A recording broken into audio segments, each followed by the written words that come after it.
All right, so buckle up, everybody, because today we are diving deep into Tartary. It's a historical mystery wrapped in conspiracy theories, and we're going to see what's what. We've got online articles, forum discussions, even some encyclopedia entries, ready to sort fact from fiction. It's interesting because Tartary isn't a place you'd find on a map today. It's almost like a phantom limb of geography. A phantom limb, I like that. Okay, so let's rewind, like way back. Imagine a map from the 1500s. You see this huge area labeled Tartary just sprawled across Asia. What were people actually looking at back then? Basically, Tartary was just this term Europeans used for, vast parts of Asia they hadn't explored much or really understood. It wasn't like a unified empire or one ethnic group, nothing like that. It was more of a placeholder, just acknowledging there's a huge unknown territory out there. So Tartary was more about what Europeans didn't know about Asia, kind of like the here be dragons on old maps. But wouldn't a powerful empire, if it really existed, have left behind more than just European accounts? That's the thing. And it's a big problem for that Tartarian Empire conspiracy theory that's gotten so popular. That theory claims this Tartary was super advanced technologically and deliberately hidden from history. Yeah, suddenly we're not just talking about old maps, right? We've got lost cities, advanced tech, a global cover-up, the whole nine yards. It's a wild theory. It's definitely caught on online. But how much of it actually holds water when you really look at it? Honestly, Yeah. not much. This theory really twists historical facts or misinterprets things to fit its narrative. For instance, they say the fact that the word Tartary isn't used much anymore is proof it was erased on purpose. But couldn't that just be, knowledge progressing naturally? The more we explore and understand, the less we need a vague term like tertiary. Exactly. Just like we don't use terra incognita anymore, not because it's suppressed, but because we've mapped most of the world. Another example is they use those old European books about the Manchu conquest of China, back in the 1600s, as proof of a Tartarian empire. Right, I've seen those titles, Conquest of China by the Tartars and so on. But isn't that just Europeans using Tartar really broadly, even for groups like the Manchus who had their own history and culture totally separate? Exactly. It's like a historical game of telephone. The message gets all jumbled. The Manchus, who were from Manchuria, they get called Tartars. And bam, a book about a dynasty changing in China becomes proof of this made-up empire. So, context is everything. But hold on. What about those who say those European accounts are the proof? How do we know they weren't, like, suppressed or changed? Well, think about it. If this Tartary was so powerful, so technologically advanced, why wasn't any of that knowledge used during the Cold War? Wouldn't the Soviets have wanted to uncover that, exploit it, if it was within their borders? And wouldn't the West have used it for their own propaganda? For sure. Yeah, you'd think a discovery that big wouldn't stay hidden during a time like that. Okay, but what about the artistic depictions? I've seen images of like Genghis Khan, Timur being used to say Tartary was this multicultural utopia. That's another misinterpretation. They're taking art, often made centuries later, and ignoring, artistic styles back then, cultural biases, all of that. A European artist drawing Genghis Khan, he might make him look more European, to fit what people were used to seeing, not an accurate portrait. So it's more artistic license than historical fact, like saying all Romans look like those statues of Caesar Augustus. Speaking of misinterpretations, it gets even weirder when they use modern Turkish sculptures to support the Tartarian Empire. Yeah, that one's really out there. It's like they're saying, look, these sculptures exist. They show Turkic people. So there must have been a huge Tartarian empire that included all of them. But these are modern sculptures made recently with today's styles and interpretations, not relics from some lost civilization. Right, you can't use a statue from a theme park to prove Atlantis existed. Oh, Okay, last one I got to ask about. The claims that Napoleon invading Russia was secretly a war against Tartary. this is where the conspiracy theory goes off the rails, trying to rewrite well-known history. They say Napoleon and Tsar Alexander I were actually allies, fighting this Tartarian threat in Moscow. But if you know anything about the Napoleonic Wars, that makes zero sense. Napoleon went after Russia for strategic reasons, realpolitik, not to fight some myth. He wanted to crush Russia's military, force them out of the continental system, all that. This secret alliance ignores the actual reasons for the whole conflict. They even used commemorative medals from 1912, for the 100th anniversary of Russia beating Napoleon, as proof of its alliance. I saw those. They show Alexander Ior triumphant, the Russian eagle over captured French flags. Pretty clear who won that war. Those medals, plus tons of other evidence, show the truth. Napoleon wanted Russia's resources and power, not some hidden Tartarian whatever. Another proof they use is how similar Russian and French uniforms supposedly looked. I saw that in a forum thread, comparing hats and coats like it was some secret code. But military fashion, like any fashion, has trends and influences that cross borders. Exactly. Just because two armies dress kind of similar doesn't mean they're secretly buddies. Like saying the Beatles and the Rolling Stones were in cahoots because they both wore suits in the 60s. Okay, so we've seen this Tartarian Empire theory fall apart when you look closely. It gets terms wrong, twists facts, ignores basic logic. But focusing on debunking a fake empire, we miss something way more interesting. The real history of the place we've been calling Tartary. That's such a key point. This wasn't just some empty space waiting for a made-up empire.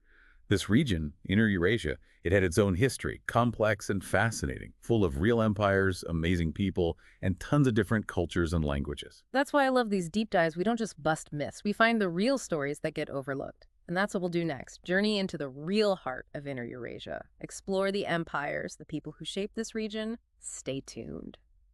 All right, welcome back to our Tartary deep dive. We spent that first part busting the Tartarian Empire myth. Now let's get into what really happened in this huge region. Yeah, as we saw, that whole idea of one giant Tartarian empire is a fantasy. But that doesn't mean there's no history or culture there. Inner Eurasia, the place we've been calling Tartary, it was a crossroads. Tons of empires and cultures all mixing. So instead of one big Tartarian empire, we're talking about a whole bunch of different groups and empires, more like a mosaic. Exactly. Like, take the Dzungar Khanate.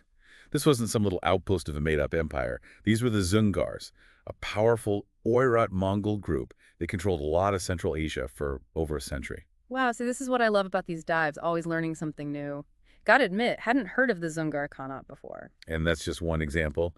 There was also the Khanate of Bukhara, really powerful. It came about after the Timurid Empire broke up back in the 1500s. Ah, the Timurids, now those ring a bell. They were connected to that conqueror, Timur, right? Tamerlane, as he's sometimes called. Yep, the Timurids were his descendants. Timur is a fascinating figure himself.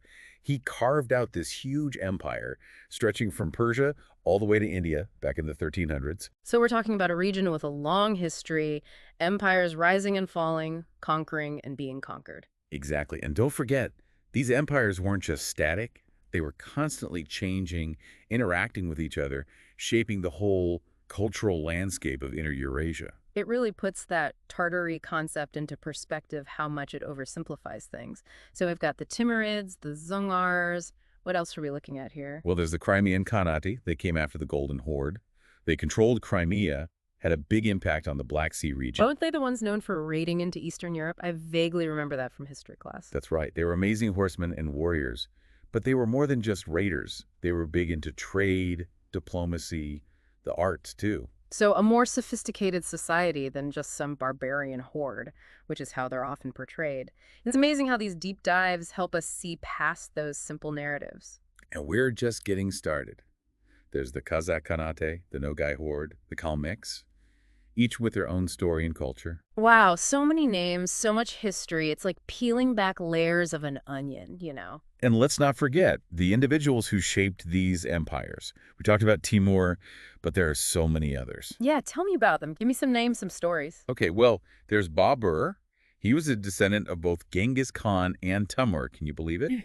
He went on to found the Mughal Empire in India in the 1500s. Wait, the Moguls in India? That's pretty far from what we usually think of as Tartary. See, that's what I mean about the interconnectedness of this whole region. Babur's story shows how what happened in Tartary could affect things all across Asia. And Babur wasn't just a conqueror, right? He was a poet and a pretty serious gardener, too, from what I understand. It's always fascinating to see those unexpected sides to these historical figures. Oh, he was a complex guy for sure. His memoirs are a great read, give you a glimpse into his world. Another figure worth mentioning is Nader Shah.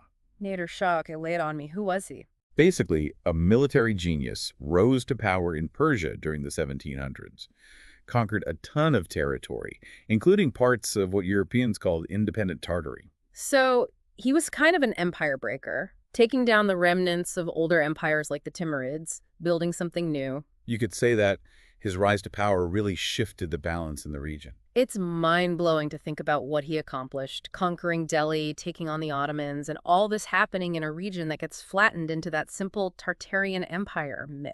It really shows how focusing on a made-up empire obscures the real complexities of history. And the richness. We're talking about empires, battles, but also cultural exchange, art, even things like Babur's gardens. It's so much more vibrant than that Tartarian Empire narrative allows for. Absolutely. And we haven't even touched on the languages of Inner Eurasia. Hmm. You've got Turkic languages, Mongolic languages, Persian, Arabic, Chinese influences. It's a whole world to explore. It sounds like there's endless stuff to learn about this region. We could do a whole deep dive just Yeah, on the that's right. languages and cultures. We could. But for now, I think we've shown that the real history of Inner Eurasia is way more interesting than any fictional empire. For sure. We busted the Tartarian Empire myth, revealed a world of real empires, fascinating figures, and a ton of different cultures and languages. It's been an eye-opening deep dive, wouldn't you say? It has, but there's one question I think we still need to address. Why? Why does this Tartarian Empire myth stick around? Ooh. What is it about this made-up empire that captures people's imaginations? That's a great question. We've debunked the myth, but we haven't really explored the why behind it. It's like we solved the mystery, but we still need to figure out the motive. And that's exactly what we'll do in our next and final part. Stay tuned. Welcome back, everyone. It's the final part of our deep dive, Tartary. We've gone from busting the myth of that Tartarian Empire to uncovering the real, vibrant history of Inner Eurasia, all those empires and cultures. And like we said, we're going to tackle that big question. Why this myth? Why does it stick around? Out of all the historical conspiracies out there, what makes this one click with people? Yeah, that's the thing that gets me. Like, we've looked at the what, the where, now it's the why. Why Tartary? What is it about this made-up empire that draws people in like that? Well, I think part of it is, the allure of the unknown. That Yeah. idea of a lost civilization, advanced tech, a secret history. It's a classic. It's like Atlantis, El Dorado, those stories we've all heard. Lost cities full of gold and wisdom just waiting to be found. There's something romantic about it for sure. Oh, absolutely. But I also think there's this unease with the modern world that plays a role too. For some, this Tartarian Empire represents a kind of ideal past, pre-industrial, a world that feels simpler, more beautiful, maybe even, more in tune with nature. So it's not just romanticizing the past, but also a bit of disillusionment with the present, like wishing things were different. I think that's a big part of it. The modern world, so complex, everything changing so fast, it can be overwhelming. Yeah. It's easy to look back at a romanticized version of the past and wish things were still like that. Yeah, I get that. Sometimes I just want to unplug from everything, the internet, all the information overload, just, live in a yurt, tend a garden like Babur, escape it all. And that's where this Tartarian Empire idea fits in. It offers a very specific escape. It paints this picture of a past with grand architecture, super advanced tech, a harmonious society. Yeah. It's a really appealing fantasy, especially if you're feeling lost or disillusioned. So Tartary becomes this blank slate people can project their own wishes onto for a better world, a world that maybe never was. It's a way to deal with all the anxieties of modern life. Exactly. And it also lets people feel like they're in the know, like they have this secret truth the mainstream is hiding. Oh, yeah, that classic us versus them thing. You've got the enlightened few who know the truth about Tartary, and then everyone else who's been fooled. That feeling of belonging, of having special knowledge, it's powerful. It gives people a sense of purpose. Like their mission is to spread the truth and wake everyone up. It's a potent mix. Nostalgia, wanting to escape, a feeling of belonging, and a bit of self-righteousness thrown in. No wonder this theory has spread like wildfire online. And those online communities, they often provide a sense of validation, support, especially if someone feels isolated or like they don't fit in offline. It reminds us that we need to approach these conversations with empathy, Try to understand. Debunking myths is important, but so is figuring out why people find these ideas so appealing in the first place. Definitely. It's not about winning an argument. It's about understanding where people are coming from and having a respectful conversation. Well said. I think that's a great place to wrap up our Tartary deep dive. We've looked at the myths, the facts, and even the psychology behind this whole thing, this historical conspiracy that just won't quit. And I think most importantly, we showed that the real history of Inner Eurasia is way more interesting than any made-up empire. So to everyone listening, keep questioning, keep exploring, and watch out for those Tartarian emperors. They're always lurking somewhere. Until next time, happy diving.